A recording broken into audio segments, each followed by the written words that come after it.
Hey everybody! So today we're going to primarily be talking about the Sun Moon Midpoint. Here is the card for it. And this is the glyph on the back. This is what it looks like. There are probably other ways to freehand glyph that, but that's the one that I'm the most familiar with, the one that I use the most. But before I talk about that, I want to mention that you might not see quite as many videos for the next couple weeks. And the reason for that is my Fundamentals of Chart Weaving course starts today. So while I've already started the course creation, obviously the content creation for the course, for the next few weeks, I will be fleshing out the rest of it. So because I'll be busy with that and because I have a lot of clients right now, and thank you so much for that. And don't let this put you off from hiring me or whatever, because I can manage the course and clients, no problem. But something does kind of have to give, and it probably will be the videos that give for just a little bit. I'll still be around though. There'll still be like 2 or 3 a week, just not as many. And then later on in May, it'll go back to the way that it was. But the Sun Moon Midpoint.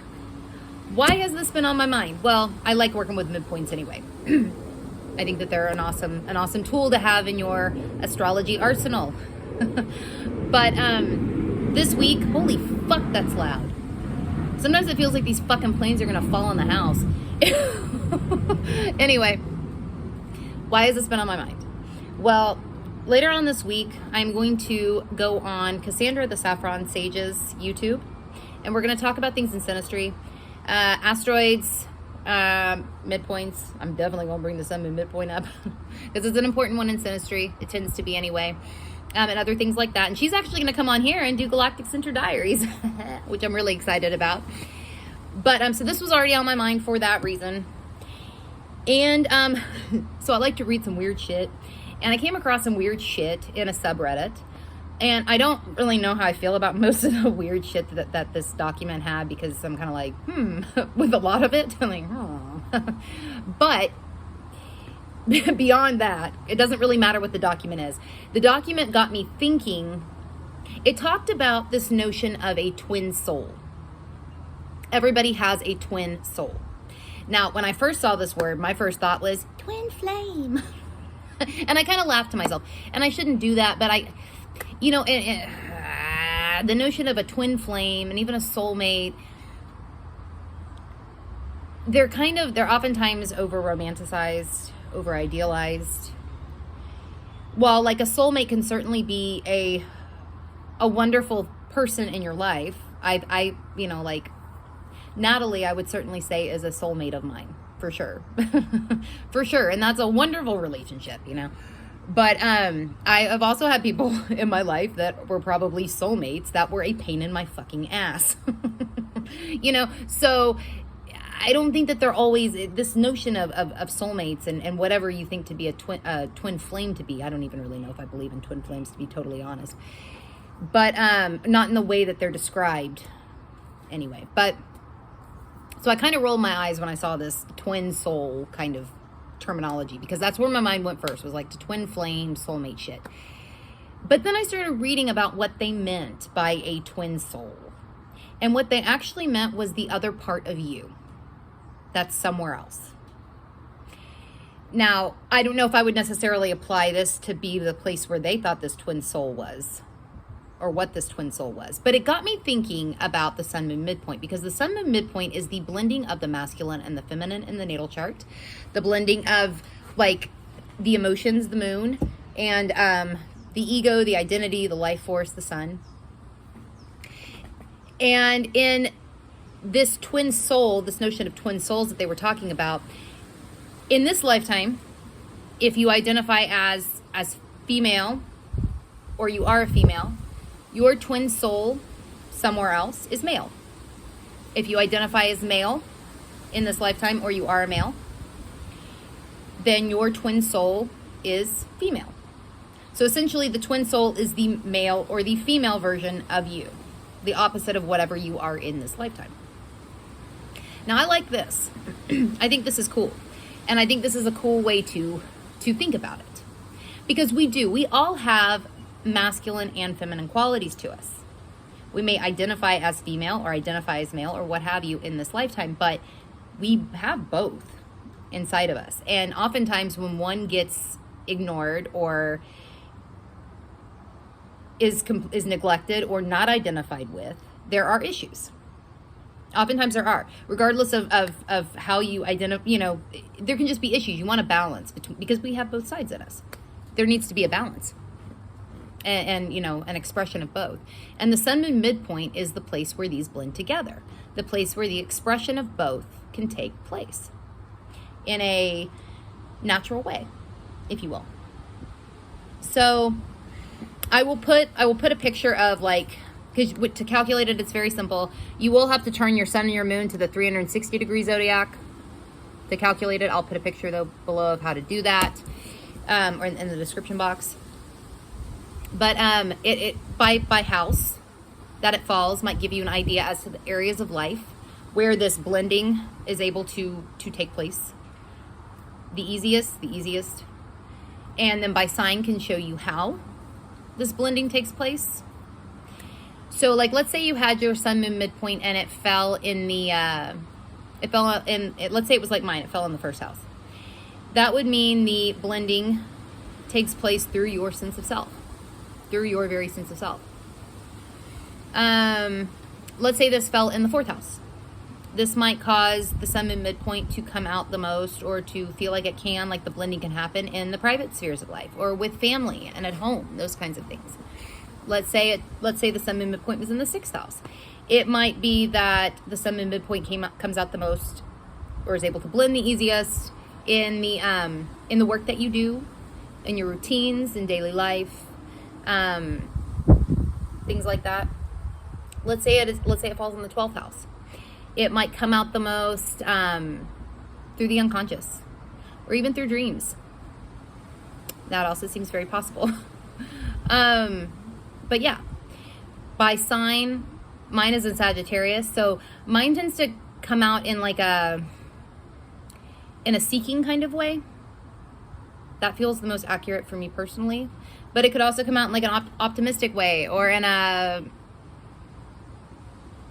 understanding way. That could be possible, Let's say it came out, let's say your Sun Moon Midpoint was in Gemini. Perhaps it comes out in a curious way, in flexible ways, in communicative ways. Use whatever fits for you, but play around with the keywords. But that might be how the Sun Moon Midpoint expresses itself. Now, I do, you can work with this regardless of if it happens to be conjunct a natal planet or not. But I will say this, if your Sun Moon Midpoint happens to be conjunct a natal planet or even an asteroid, that natal planet, that asteroid, what have you, is a vehicle, can be thought of as a vehicle in which the Sun Moon Midpoint can come through. Meaning that planet is very important to the blending of the masculine and the feminine, the yin and the yang in your chart. Very, very important. And it might, having a planet conjunct it might actually make the expression of the Sun Moon Midpoint a little easier. Now, I have mentioned before, I do think that in this sort of context, the conjunctions are the most important, the most dynamic. If you want to work with trines and squares and oppositions and all that, you totally can, but I do stick to conjunctions primarily. For me to fuck with an opposition with this or a square, it would have to be really tight, dead ass exact, probably. But to each their own. For instance, in my chart, my Sun Moon Midpoint is at almost 24 degrees Sagittarius. It's at 23. It's 23 degrees and in the high minutes, 50 minutes or something. That is conjunct Pallas in my chart. Pallas is also at 23 degrees something. So it's very, very close to Pallas. Pallas is very important to me and to the way that I function. I know this. So it makes sense that would be the case because she is conjunct my Sun Moon Midpoint. This is also very close to Venus and Uranus in my chart. It's within 2 degrees. So these are, the Venus and Uranus also happen to be a vehicle in which I can, the Sun Moon Midpoint can come through. It's also very close to the GC. And it's close to Saturn. Saturn's a 2105 Sagittarius. So it's close to that too. So it's close to a bunch of my shit. Pallas it is the closest to. So, you know, I have a lot of choices here, a lot of vehicles in which to work this through. But definitely take a look in your own chart and see if it conjuncts any natal planets. And definitely get to know those natal planets very well and how they might help to bring the masculine and the feminine energies together. And I feel like if you have a planet conjunct, or planet or an asteroid or whatever, conjunct the Sun Moon Midpoint, and you don't feel like you understand that planet very well, or it's something that's more difficult in your chart, it's good to get a handle on it, because it'll make that blending of the masculine and the feminine, of the yin and the yang, of the identity and the emotions. It'll help those to blend easier. If that makes sense. So yeah, definitely take a look at that. For an orb, I would, since we're talking about the sun and the moon, the midpoint between the sun and the moon, you could totally, I feel like you could do like an orb of 3 degrees, applying and separating. For planets. For asteroids, I would probably bring it in to 1.5 to 2 degrees. That's just my opinion. Opinions are like assholes. You might be like, I want to do whatever you want, but that is what I do. Now, in synastry, this is usually a very sensitive place in synastry. Like if your Sun Moon Midpoint happens to conjunct a planet of somebody else's, and I would use an orb of like,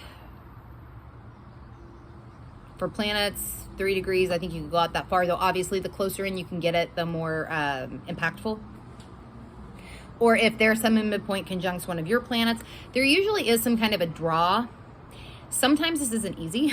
Sometimes, depending on what the rest of the synastry looks like, this may or may not be easy. But there usually is some kind of a draw. And that person, like let's say somebody's got their Mercury conjunct your Sun Moon Midpoint, something about the way they communicate, or you know, what they communicate, or what they think, or things of that nature, what they perceive, might somehow light up something in your own Sun Moon Midpoint that kind of helps blend the energies together. So there usually is some kind of draw. I don't want to say attraction. That doesn't feel right. And I do think of draw and attraction as different things. But usually there is something going on there when you see planets conjunct the Sun Moon Midpoint in one person's chart. And you could use asteroids too. I would bring the orb in though, you know, to 1.5 to 2 degrees if you're going to include asteroids in this. But yeah, definitely something to look at. Definitely a very sensitive point in synastry. Yeah. Anyway, I'm going to get going, but I will put where you can find me below, and I will put an example of how to calculate this below. Okay, I'll see y'all later.